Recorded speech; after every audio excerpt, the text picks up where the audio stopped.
All right, gang, it's Hexy. July 1st, 1863. We decided to play Gettysburg, High Tide of the Confederacy. Boy, this is an old one. I don't even know what the date is on this thing. It is 1982 from Phoenix Enterprises Limited. Okay. Short rule book. Just enough depth of rules to make the game fun. Very, very bloody combat table, as you can see right here, because you can get a lot of these numbers in here firing, all right, and losing 5 strength points. I even had a couple of 8s that got lost.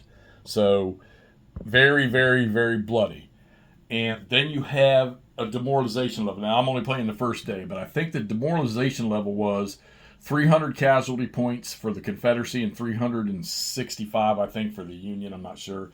But you lose a point for every strength point lost in any unit, and then any leader that's killed, you get a casualty point for the number of stars the leader has. Okay, has command rules, and it's just very simple. You check command during the command phase. If a unit is out of command of his leader or a leader, depending on the situation, he can't enter zone of control. He can't offensive fire. He can't initiate assault charge assault melee, and he gets half his movement. All right. Artillery, when in melee, they use half of what their strength points are. And everything is in brigade size elements in this game. There's no extensions or nothing like that. And the first one I looked at, I was like, that's going to be a little, they're not going to cover as much. But once I got down through town and around Cemetery Hill and whatnot, I was, yeah, the brigade, it fits on this one here. So that was fine. All right, so I played the day one scenario for this, and it ends at 1900. This game is over at 1900. All right, just to give you what's going on here, and as I'm sure you saw it in the little progressive pictures I took before, you've got Pender and Rhodes were starting their push in the early evening up towards Cemetery Hill. Early, who probably should have maybe given him a couple of Rhodes' brigades over here. They just not enough movement points for this guy to have gotten into taking one of Culp's Hill's hexes. Now, here's the unique condition in this game for victory points. Nobody owns any victory point locations at the start of the game. All right? They actually have to move through it, move through the hex to be the last one to move through the hex to get the victory points. So,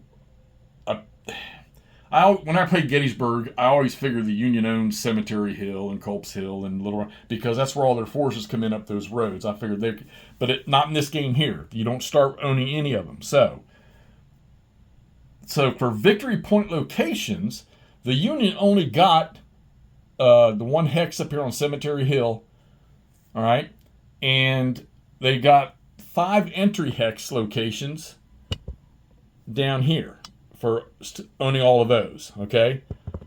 All right, now keep this in mind, because those 25, 30, 35, 40, 45, 50 points. So they got 50 points for those victory locations, okay? The most damage was being done was, as you can see by the combat chart here, or the casualty list, was the Confederates. 152 casualties for the Union, and that included 3 leaders, of which Reynolds and Wadsworth were one. And Robinson also. Oh, no, not Robinson. He didn't. He had another unit to go to. And then 99 for the Confederates. Now, granted, they're probably getting ready to take a bunch more here when trying to assault Cemetery Hill, all right, and Culp's Hill. So, 1900 turn. I brought the reinforcements on. There's Johnson coming in. Anderson's been moving now for 3 turns. He's trying to get out here to the right. And Sickles, Uncle Dan's boys, Bernie's division, is starting to move in up the road, up the Emmitsburg Road here. Buford's cavalry, they managed to survive. Both brigades did. They're pretty shot up, though. But First Corps just took a pounding in this game. Now, it's a fun little system, okay?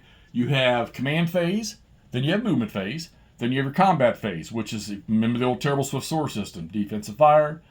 Everybody on the non-phasing player side fires the can fire, and then you rotate over, and everybody on the phasing player offensive fires. And then you have charge and melee. So you declare a charge, certain steps you go through. If it works out, you do melee, and then melee is where your casualties start to come from. So there's a possibility that the attacking unit can get chased away before he gets a chance to get in there melee by fire from the unit he's charging. And then after that, you go through the melee steps where it's like you use their strength points, you use the combat table, the same one you use for firing, but you have different modifiers. And if neither side routs out or is eliminated, then you repeat that dice roll for combat again, only with weakened strength points. And you do it until somebody is gone, until somebody runs away or somebody's eliminated, okay? And which is, yeah, in Terrible Sword you had engaged, where if you didn't knock them out of there, you were engaged, but you were in the same hex. This game here, you're not in the same hex. So you can, I had a 14 strength point unit literally dwindle down to nothing and be eliminated because it took 3 rounds of combat to get him out of there. And it was a Union unit. The Confederates rolled really high, where the Union units did not roll so high.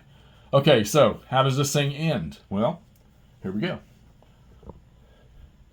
It ends in a draw.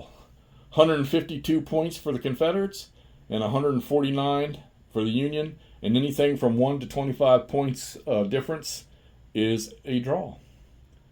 Fun little game. Very fun little game. I watched some Gilbert Collins stuff on it. And he says one thing in that game that you might consider for this is using, because there's 2 games made from this same system. Chickamauga is the other one, which I have it. And the combat chart's a little less bloody on it. And I believe he was trying to play that, was using that. I think he recommended to use the Chickamauga fire table or combat table for this game here. It might make it a little less bloody. But I don't know. I mean, first day's over, and if the demoralization level for the Union is 365, they are a little over a third of the way to it, and the Confederates are sitting at almost exactly about a third of the way to their demoralization level. All right, so there you have it. High Tide, Gettysburg, High Tide of the Confederacy from Phoenix Enterprises Limited, 1982.